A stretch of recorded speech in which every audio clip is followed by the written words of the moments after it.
Assalamualaikum warahmatullahi wabarakatuh. Sekarang kita masuk ke minggu kedua dari mata kuliah pemasaran hospitality. Nah, pada minggu kedua ini kita akan mempelajari tentang karakteristik dari pemasaran hospitality. Nah, di sini ada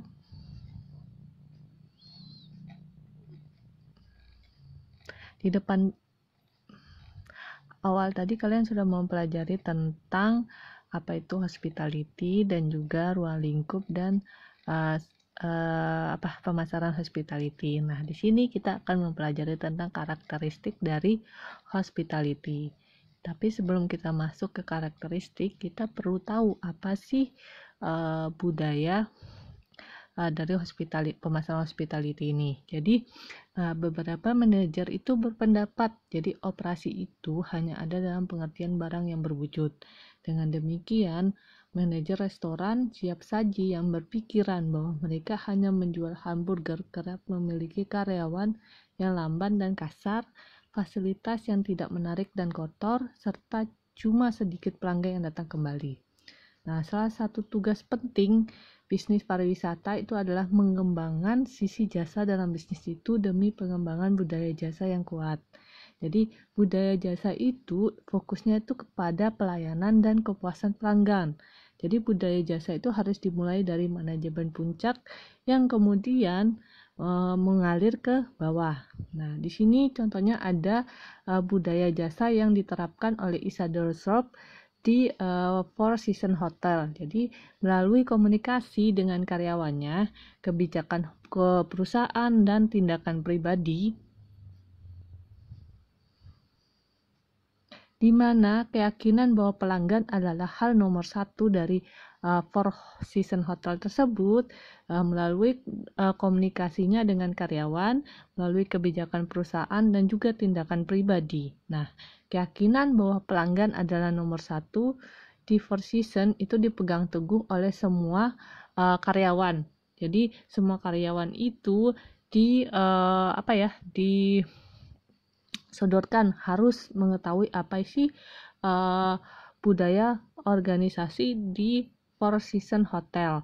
Seperti dia mengkomunikasikan dengan karyawan apa itu budayanya, apa itu kebijakan perusahaannya, dan apa tindakan yang harus dilakukan selama bekerja di Four Hotel Seasons.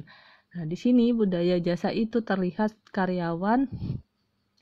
saat karyawan yang melakukan usaha luar biasa untuk memuaskan pelanggan yang akhirnya dinobatkan sebagai karyawan teladan tahun ini. Jadi sebagai salah satu motivasi ataupun reward atas usaha karyawannya untuk memuaskan pelanggan, maka diberilah yang namanya suatu penghargaan sebagai karyawan teladan tahun ini. Nah, seperti itu. Jadi budaya jasa itu memberi kuasa kepada karyawan untuk menyelesaikan masalah pelanggan. Jadi budaya itu didukung oleh sistem penghargaan yang didasari pada kepuasan pelanggan. Nah, pada umumnya manusia itu akan melakukan sesuatu yang ada penghargaannya, yang bisa memberikan motivasi untuk dia melakukan pekerjaan itu.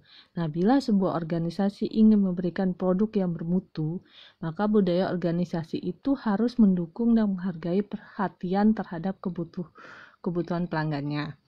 Nah, sekarang kita masuk ke karakteristik layanan hospitality. Jadi di sini ada 4 karakteristiknya ya. Ada namanya tidak berwujud, tidak dapat berpisah-pisah, berubah-ubah, dan tidak dapat disimpan. Nah, di sini kalian bisa lihat pada kedua gambar. Yang satu adalah gambar tentang karakteristik juga, yang satu juga gambar tentang karakteristik, namun saya ambil di buku Kotler. Nah, di sini kita jelaskan dulu tentang tidak berwujud ya. Jadi tidak berwujud itu maksudnya berbeda dengan produk fisik. Itu jasa itu tidak dapat dilihat, dicicip, diraba, didengar, ataupun dibaui sebelum dibeli. Jadi kalau kita ambil contohnya seperti sebelum kita beranjak ke dalam pesawat itu, penumpang itu tidak mempunyai apa-apa selain dia membawa tiket dan janji yang akan diantarkan ke tempat tujuan dengan selamat. Jadi dalam hal ini para awak wiraniaga hotel seperti tadi pesawat, sekarang wiraniaga hotel itu tidak dapat membawa-bawa hotel saat menjajakan produk mereka kepada pelanggan. Jadi sesungguhnya mereka tidak menjual kamar, tapi melainkan menjual hak untuk menggunakan kamar dalam periode tertentu. Nah, ketika tamu hotel pulang, dia tidak membawa apa-apa yang dapat ditunjukkan dari pembelian atau pemakaian hotel tersebut. Namun dia hanya membawa selembar kwitansi.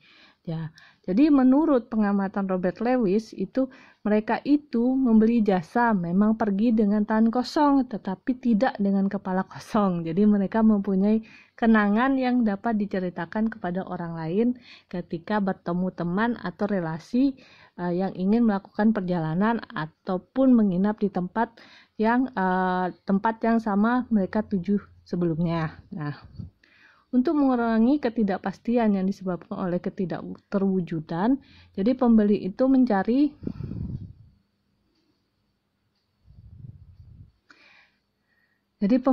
mencari bukti terwujud yang dapat memberikan informasi dan kepercayaan akan jasa yang diterimanya. Nah, kalau dilihat seperti ini, seperti eksterior restoran. Jadi kalau eksterior restoran itu adalah bagian pertama yang terlihat oleh tamu yang pada saat datang atau berkunjung.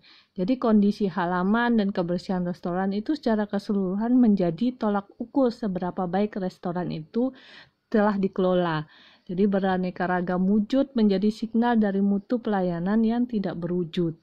Jadi seperti kita lihat tadi, kita kembali ke contoh. Jadi contohnya seperti Regent Hotel yang berada di Hong Kong. Jadi memastikan semua karyawannya baik yang berseragam maupun yang tidak itu telah diberi pemahaman yang sangat bagus yang tentang citra elegan dan profesional hotel tersebut. Jadi dari penampilan karyawan itu yang merupakan bagian dari bukti berwujud dari Regent. Nah, ada juga yang seperti memarkirkan mobil mewah seperti Rolls-Royce di area depan itu untuk memberi kesan atau pesan tentang kualitas jasa yang berkelas tinggi yang ada di hotel ataupun tempat mobil itu diparkir. Nah, yang kedua itu kita tidak dapat berpisah-pisah. Nah, dalam kebanyakan jasa kepariwisataan itu penyedia jasa itu maupun pelanggan itu harus hadir agar transaksi itu dapat terjadi.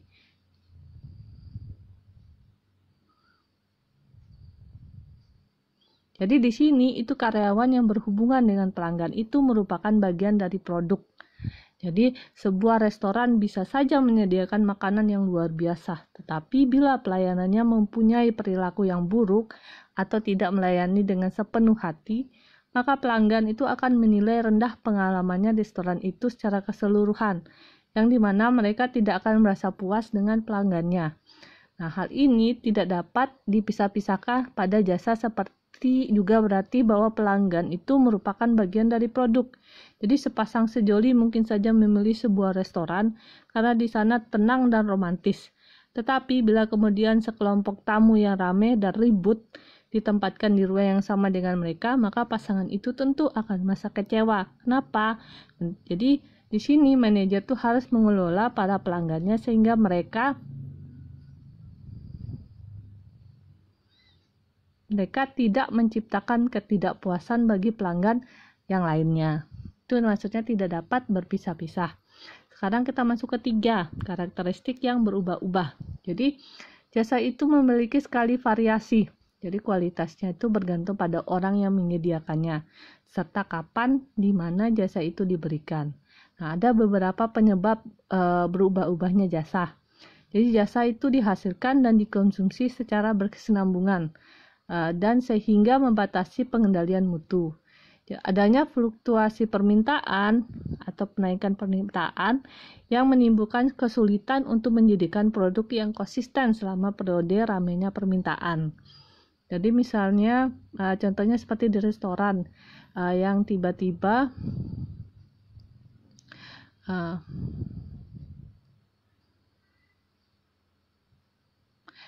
restoran yang tiba-tiba membludak Nah, hal itu biasanya setiap harinya tidak seramai ini, namun tiba-tiba pelanggannya membludak. Nah, hal itu membuat pelanggan atau pelayannya jadi harus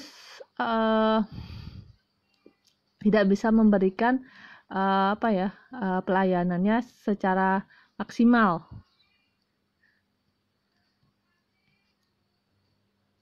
Kontak tinggi antara penyedia jasa dan tamu itu berarti bahwa konsistensi produk itu bergantung pada keterampilan penyedia jasa pada saat pertukaran.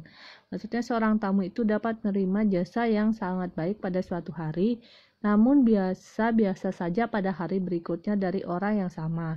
Nah, pada saat jasa bersifat biasa-biasa saja, si pemberi layanan kemungkinan sedang kurang sehat atau sedang mengalami masalah emosional.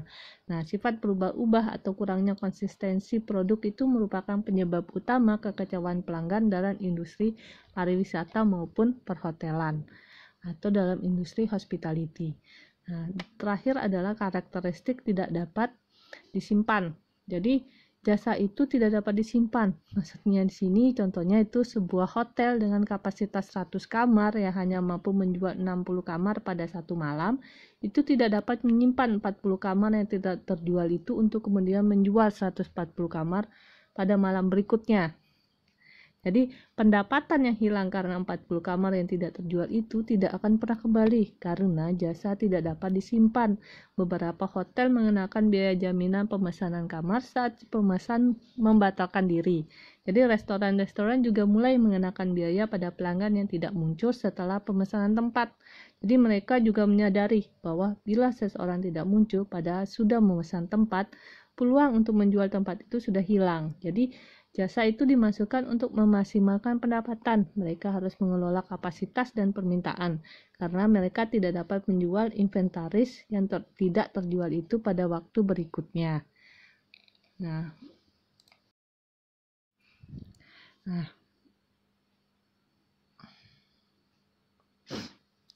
Nah, seperti bisnis faktur-faktur, perusahaan jasa yang baik itu menggunakan pemasaran untuk memposisikan diri mereka secara kuat dalam pasar sasaran terpilih. Seperti Hotel Ritz-Carlton itu memposisikan dirinya dengan menawarkan pengalaman yang tak terlupakan, yang membangun indera, memberikan kesegaran, dan memenuhi keinginan serta kebutuhan pelanggan. Nah, perusahaan-perusahaan jasa menetapkan posisi mereka melalui kegiatan bauran pemasaran tradisional. Namun, karena jasa itu berbeda dari produk yang berwujud, jasa itu sering memerlukan pendekatan pemasaran tambahan. Nah, dalam bisnis jasa, pelanggan dan karyawan jasa lini depan itu berinteraksi untuk menciptakan jasa. Jadi hasilnya itu adalah interaksi efektif yang bergantung pada keahlian karyawan jasa lini depan dan proses pendukung yang menyokong karyawan-karyawan ini. Nah, oleh karena itu, perusahaan jasa itu harus memusatkan perhatian pada keduanya, pelanggan dan karyawan, itu agar berhasil. Jadi perusahaan jasa itu harus memahami namanya rantai laba jasa atau service profit chain, yaitu yang menghubungkan laba perusahaan jasa dengan karyawan serta kepuasan pelanggan. Nah, di sini service produk rantai jasa laba atau service profit chain itu merupakan rantai yang menghubungkan laba perusahaan jasa dengan kepuasan karyawan serta pelanggan. Nah, di sini itu rantai ini terdiri dari 5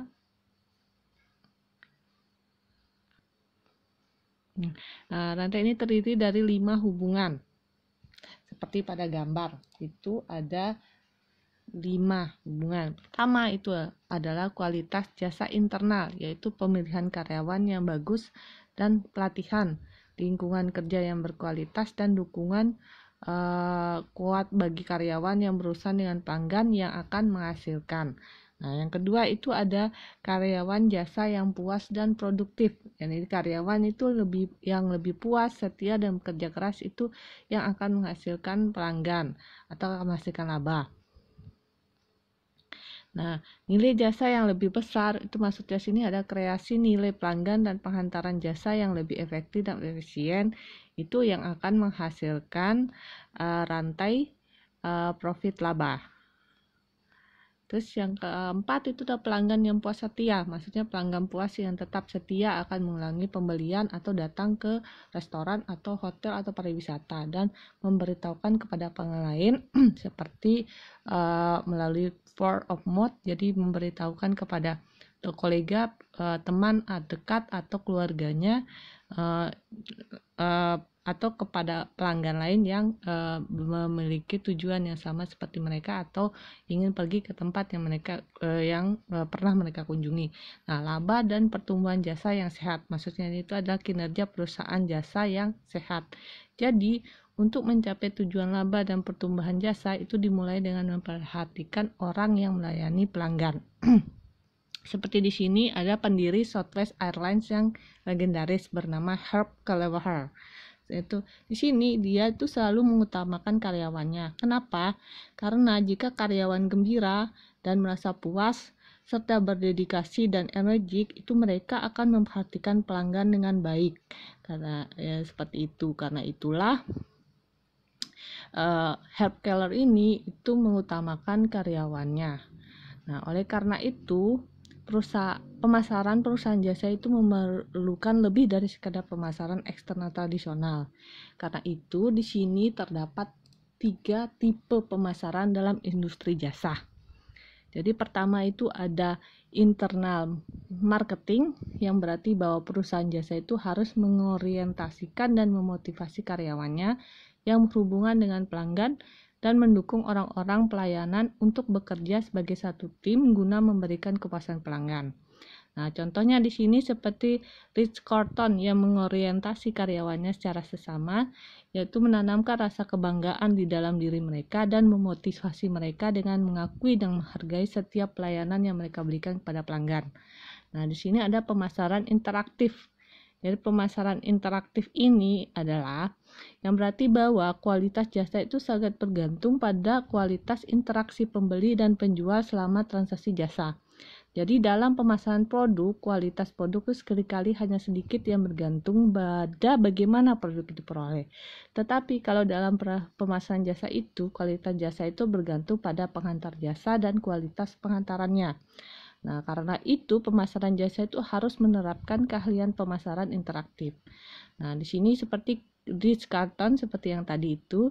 Jadi di sini Ritz-Carlton itu hanya memilih orang yang senang memperhatikan orang lain dan menyuruh mereka berhati-hati dalam seni berinteraksi dengan pelanggan guna memuaskan semua kebutuhan mereka.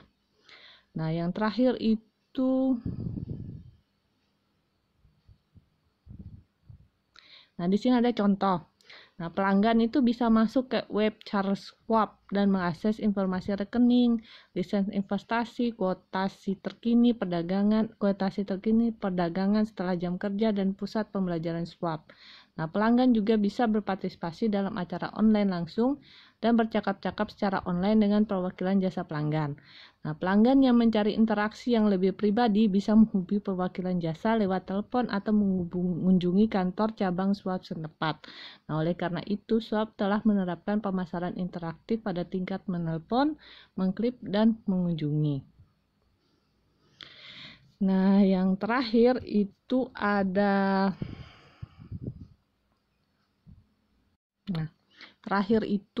pemasaran eksternal. Jadi pemasaran eksternal ini merupakan pemasaran yang menggambarkan aktivitas normal yang dilakukan oleh perusahaan dalam mempersiapkan jasa, melakukan distribusi, menetapkan harga, dan mempromosikan jasa yang bernilai superior kepada konsumen. Nah, jika hal tersebut dilakukan dengan baik, maka konsumen akan terikat dengan perusahaan, sehingga laba jangka panjang perusahaan akan terjamin. Sekarang kita masuk ke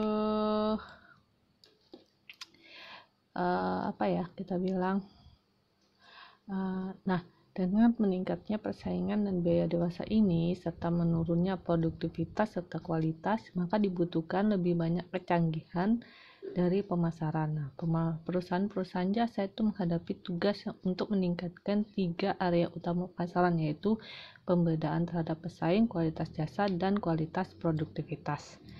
Jadi, kita masuk sekarang ke mengelola pembedaan terhadap pesaing. Nah, sekarang ini pada masa yang diwarnai dengan persaingan harga yang sangat ketat dan juga para pemasar jasa itu kerap mengeluh tentang sulitnya membuat pembedaan layanan mereka dari layanan pesaingnya.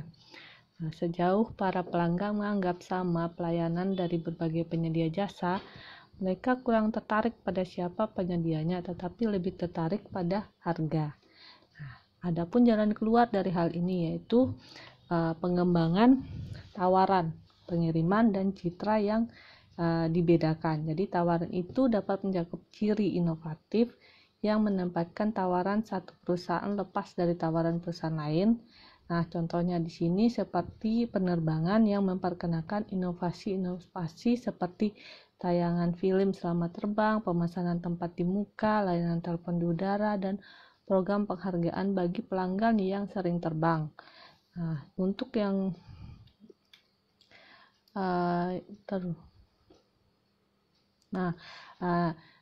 namun perusahaan jasa yang secara teratur itu menciptakan inovasi itu biasanya akan memperoleh keunggulan sementara serta reputasi yang inovatifnya secara terus-menerus. Nah, hal ini dapat membantu mempertahankan pelanggan yang menginginkan sesuatu yang baru maupun yang berbeda, namun terbaik. Nah, di sini perusahaan-perusahaan jasa itu juga dapat membedakan pemberian jasa mereka dengan 3 cara, yaitu melalui orang, melalui lingkungan fisik, dan melalui proses. Nah, di sini perusahaan itu dapat menonjolkan diri dengan memiliki karyawan pengontak pelanggan yang lebih mampu dan dapat dipercaya ketimbang pesaingnya. Atau di sini perusahaan itu dapat menciptakan lingkungan fisik yang paling unggul di mana produk jasa itu diserahkan. Nah, contohnya di sini seperti Hyatt yang menawarkan kepada para tamunya pilihan pemesanan kamar melalui komputer pada beberapa hotel mereka. Namun sekarang kalau kita lihat dari teknologi, hal ini sudah banyak hotel yang menawarkan menawarkan hal yang sama seperti ini. Namun kalau setiap pariwisata maupun hotel melakukan inovasi-inovasi yang berbeda, setiap inovasi-inovasi yang berbeda dari pesaingnya, maka itu akan membuat mereka mendapatkan nilai yang lebih dari pelanggannya. Sekarang kita masuk ke pengelola kualitas jasa. Nah, di sini salah satu cara utama yang dapat digunakan perusahaan untuk membedakan diri adalah dengan secara konsisten memberikan kualitas yang lebih tinggi daripada yang diberikan para pesaingnya. Seperti halnya para manufaktur sebelum mereka. Jadi banyak industri jasa itu telah melaksanakan gerakan jasa total. Nah, mereka berpikir dengan adanya kualitas jasa yang lain daripada biasanya itu dapat memberi mereka keunggulan bersaing yang bagus, yang menghasilkan kinerja penjualan dan laba yang paling unggul. Nah, di sini beberapa perusahaan itu nyaris menjadi legenda berkat layanan mereka yang berkualitas tinggi. Sekarang kita masuk ke mengelola kualitas produktivitas. Jadi dengan adanya biaya yang terus meningkat pesat, itu perusahaan jasa itu harus berada di bawah tekanan yang besar juga, di mana di sini ia dituntut untuk meningkatkan produktivitas jasanya. Jadi mereka itu dapat melakukannya dengan beberapa cara. Salah satunya itu mereka dapat melatih karyawan saat ini dengan lebih baik atau mempekerjakan karyawan baru yang akan bekerja lebih keras atau lebih terampil. Serta bisa juga mereka dapat meningkatkan kuantitas layanan mereka, namun mereka harus melepas yang namanya melepaskan beberapa kualitas mereka. Jadi di sini penyedia dapat mengindustrialisasikan layanan, yaitu dengan menambahkan peralatan dan menstandarisasi produksi, seperti dalam pendekatan jalur perakitan McDonald's untuk retail makanan cepat saji. Nah, di sini itu akhirnya penyedia layanan itu dapat memanfaatkan membutuhkan yang namanya kekuatan teknologi. Jadi meskipun kita sering memikirkan kekuatan teknologi untuk menghemat waktu dan biaya di perusahaan manufaktur, nah teknologi itu juga bisa memberikan potensi yang besar dan seringkali belum bisa dimanfaatkan untuk membuat pekerja layanan lebih produktif. Nah, di sini perusahaan itu yang harus menghindari mendorong produktivitas terlalu keras, sehingga hal ini berpengaruh pada kurangnya kualitas. Jadi, upaya untuk mengindustrialisasi layanan atau memotong biaya itu dapat membuat perusahaan jasa lebih efisien, namun dalam jangka pendek. Nah, tetapi juga dapat mengurangi kemampuan jangka panjangnya untuk berinovasi, menjaga kualitas layanan, ataupun menanggapi kebutuhan dan keinginan konsumennya.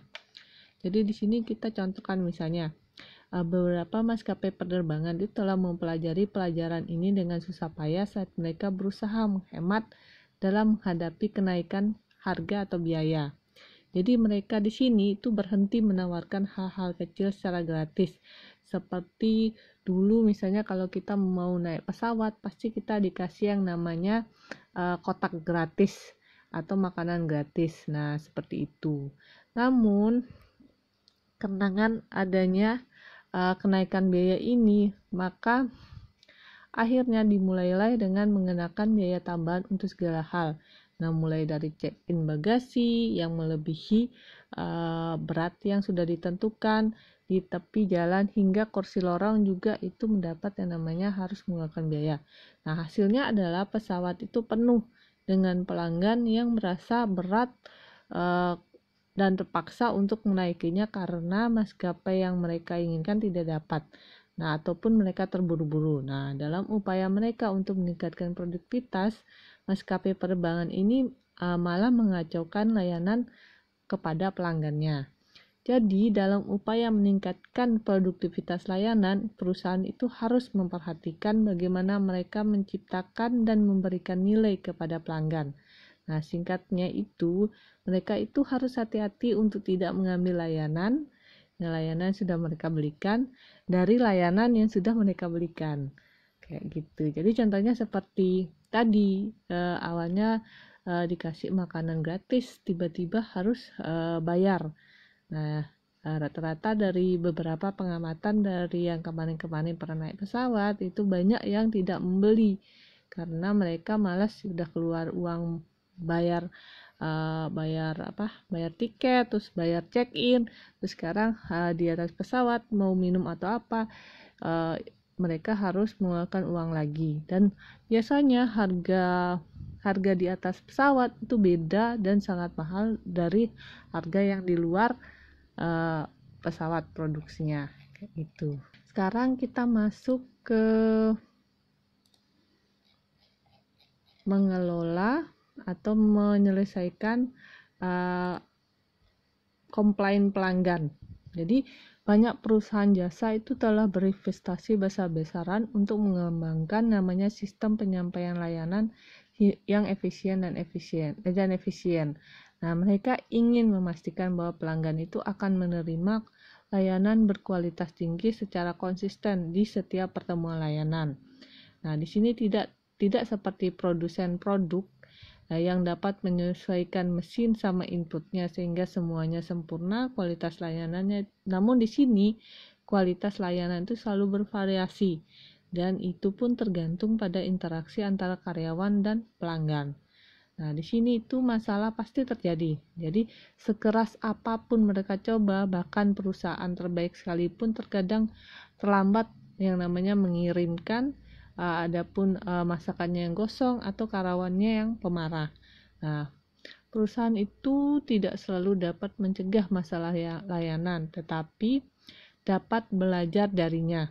Jadi, pemulihan layanan yang baik itu dapat mengubah pelanggan yang marah itu menjadi pelanggan yang setia. Namun faktanya adalah pemulihan yang baik itu dapat menenangkan lebih banyak pembelian dan loyalitas pelanggan daripada jika semuanya berjalan baik sejak awal.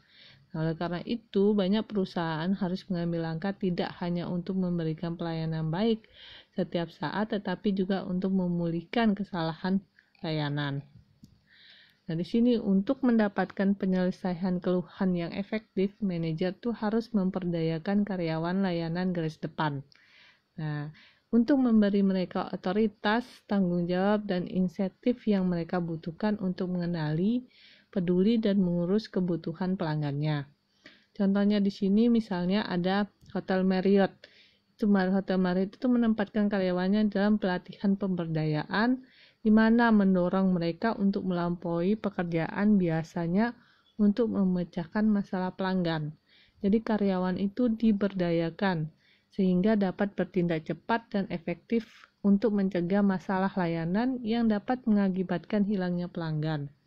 Jadi Marriott Desert Spring ini mengatakan bahwa tujuan utama karyawan yaitu menghubungi pelanggan dan adalah untuk memastikan bahwa tamu kami mendapatkan layanan dan keramah tamahan yang luar biasa selama menginap di resort kami.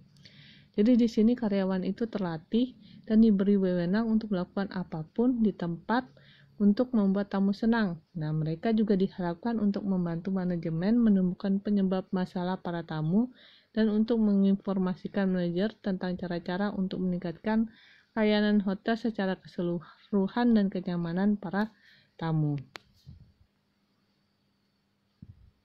Nah, selanjutnya kita masuk ke strategi pemasaran jasa berupa karyawan sebagai bagian dari produk.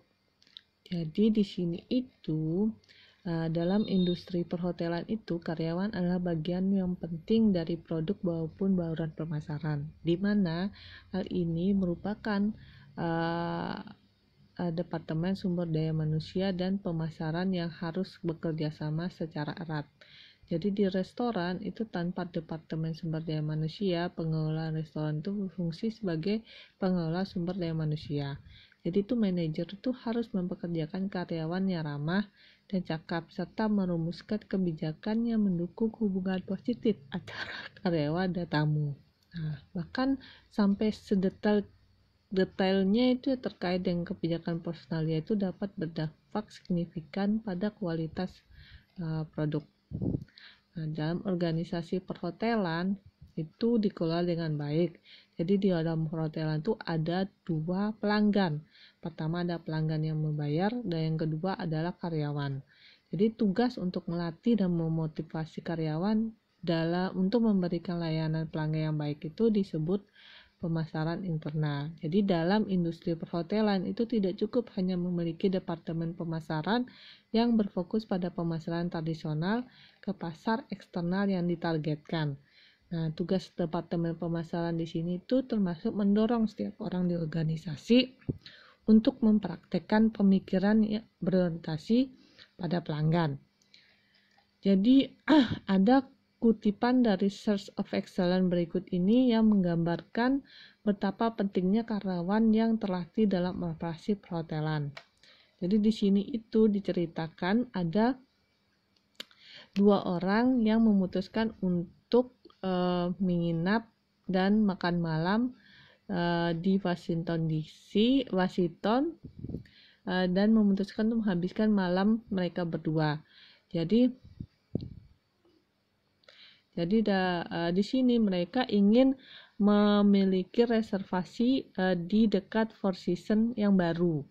Jadi dulu pernah mereka tinggal di sana sebelumnya dan sangat menyukainya. Nah, ketika mereka berjalan ke lobi, mereka merasa ragu karena mereka takut mereka akan ditolak dalam urusan mereka, di mana mereka belum memesan kamar sama sekali. Jadi masalahnya di sini adalah mereka datang langsung dan belum memesan kamar. Jadi namun ketika mereka bertemu dengan petugas di depan itu mereka kaget karena ternyata petugas tersebut memanggil namanya mereka. Jadi dan juga menanyakan kabar mereka. Nah, di sini itu memberikan contoh bahwa hal sekecil apapun itu di industri perhotelan itu ternyata dapat berdampak pada loyalitas pelanggan. Jadi seperti yang saya ceritakan tadi, mereka merasa bahwa mereka punya masalah karena di sini mereka belum memesan kamar ataupun membooking kamar, tapi mereka langsung datang ke sana, dan hal ini membuat mereka kaget karena ternyata petugas atau karyawan di sana masih mengingat nama mereka, dan mereka diberi sambutan dengan senyuman dan juga menanyakan kabarnya mereka. Nah, hal ini lah yang membuat mereka merasa bahwa Four Seasons itu telah menjadi tempat tinggal di distrik dan merupakan pemegang tahun pertama pada peringkat bintang 4 yang sangat bagus atau sangat baik pelayanannya. Sekarang kita masuk ke persepsi resiko. Jadi persepsi resiko ini yaitu beranggapan bahwa pelanggan yang membeli produk seperti perhotelan atau pariwisata itu mengalami kecemasan. Nah, di mana karena hal ini karena kan mereka tidak dapat merasakan produk tersebut sebelumnya. Jadi mereka ingin mengambil atau menginap di hotel ini, tapi mereka masih merasa ragu karena belum pernah merasakan atau pernah menginap tempat itu. Jadi di sini pertimbangan seorang staf penjualan yang manajer penjualannya itu meminta untuk mengatur pertemuan penjualan regional. Jadi misalkan di sini itu Jadi di sini itu jika penjual itu tidak pernah yang namanya mengatur pertemuan dalam atau bekerja di hotel, dalam situasi seperti ini penjual jelas merasa gugup karena jika rapat berjalan lancar, manajer penjualan akan terkesan. Namun jika berjalan buruk, penjual itu dapat disalahkan. Jadi dalam hal ini itu seorang penjual itu harus mengurangi ketakutan klien dengan mendapatkan kepercayaan klien tersebut. Nah, hal ini bisa dengan salah satu cara dengan mengatakan bahwa mereka telah mengatur ratusan pertemuan yang sukses. Nah, contohnya di sini adalah salah satu cara untuk melawan kekhawatiran adalah dengan mendorong klien untuk mencoba hotel atau restoran dalam situasi berisiko rendah. Jadi, hotel atau resort itu menawarkan perjalanan pengenalan ke perencana pertemuan atau agen perjalanan. Jadi, seperti maskapai juga sering kali menawarkan tiket penerbangan gratis karena mereka juga tertarik dalam menciptakan bisnis. Kalau hotel itu menyediakan kamar, makanan, minuman, dan hiburan tanpa biaya kepada calon klien dengan harapan exposure ini akan mendorongnya untuk merekomendasikan hotel dari mulut ke mulut. Jadi, perjalanan keluarga mengurangi ketidakmampuan produk dengan membiarkan pelanggan peratara mengalami hotel sebelumnya. Jadi, mereka memberikan gratis agar pelanggan itu dapat merasakan pelayanan yang mereka berikan. Jadi kalau pelanggan itu merasa senang dengan pelayanan mereka, maka mereka akan menjadi loyal, dan hal itu menjadi nilai tambah dalam mempromosikan hotel maupun pariwisata kepada wisatawan atau pelanggan lainnya. Jadi di sini risiko tinggi yang dirasakan orang saat membeli produk perhotelan itu meningkatkan loyalitas kepada perusahaan yang telah memberi mereka produk yang konsisten masa lalu. Jadi contohnya di sini ada Crown Plaza itu menarik pelanggan setia komputernya dengan menggunakan taktik seperti tamu ditagih dengan tarif kamar reguler, namun mereka bebas membayar lebih sedikit jika merasa akomodasi dan layanan itu tidak sebanding dengan harganya. Jadi promosi tersebut tuh sangat sukses dan juga menarik sejumlah tamu baru, dan juga membayar dengan tarif yang penuh. Nah, kayak gitu. Itu untuk persepsi resiko. Sekarang kita masuk ke kapasitas dan permintaan. Karena jasa itu tidak dapat disimpan, jadi di sini itu manajer itu memiliki dua opsi utama untuk menyesuaikan kapasitas dengan permintaan. Satu itu mengubah kapasitas atau mengubah permintaan. Contohnya di sini seperti maskapai penerbangan yang menggunakan manajemen kapasitas dinamis untuk menyesuaikan kapasitas agar sesuai dengan permintaan. Jadi maskapai itu menukar pesawat kecil dengan pesawat yang lebih besar pada penerbangan yang terjual lebih cepat dari biasanya. Sedangkan pesawat yang lebih kecil itu ditugaskan untuk penerbangan yang diharapkan memiliki faktor muatan rendah. Jadi, jika pesawat yang lebih besar tidak tersedia, maka mereka dapat mengurangi permintaan dengan menghilangkan tarif diskon dan mengenakan tarif yang lebih tinggi. Jadi tarif yang lebih tinggi berarti bahwa beberapa penumpang yang seringkali menyenangkan wisatawan yang mengunjungi teman dan kerabat itu akan memutuskan untuk tidak melakukan perjalanan atau beralih ke penerbangan lain. Sehingga hal ini mengurangi permintaan secara keseluruhan. Nah, di bagian ini kami akan membahas manajemen kapasitas dan di bagian berikutnya fokus pada manajemen permintaan. Nggak ada deh. Jadi misalnya ya karena jasa itu tidak dapat disimpan, jadi pengelolaan kapasitas dan permintaan itu merupakan fungsi kunci dari pemasaran pariwisata. Contohnya sini seperti Mother's Day secara tradisional merupakan hari yang paling sibuk sepanjang tahun bagi restoran, dengan puncaknya adalah pukul 11 sampai pukul 14. Nah, periode 3 jam itu bagi pemilik restoran itu menghadirkan salah satu peluang penjualan paling tinggi sepanjang tahun. Nah, untuk mengambil manfaat sebesar-besarnya dari peluang itu, manajer restoran itu harus melakukan dua hal. Pertama, mereka harus menyesuaikan sistem operasi agar bisnis dapat dijalankan dengan kapasitas maksimal. Kedua, mereka harus ingat bahwa sasaran mereka adalah menciptakan pelanggan yang puas. Sampai di sini dulu pertemuan kita hari ini. Semoga materi hari ini dapat memberikan tambahan ilmu tentang apa itu pemasaran pariwisata dan apa itu karakteristik dari pemasaran jasa yang digunakan dalam pariwisata maupun perhotelan.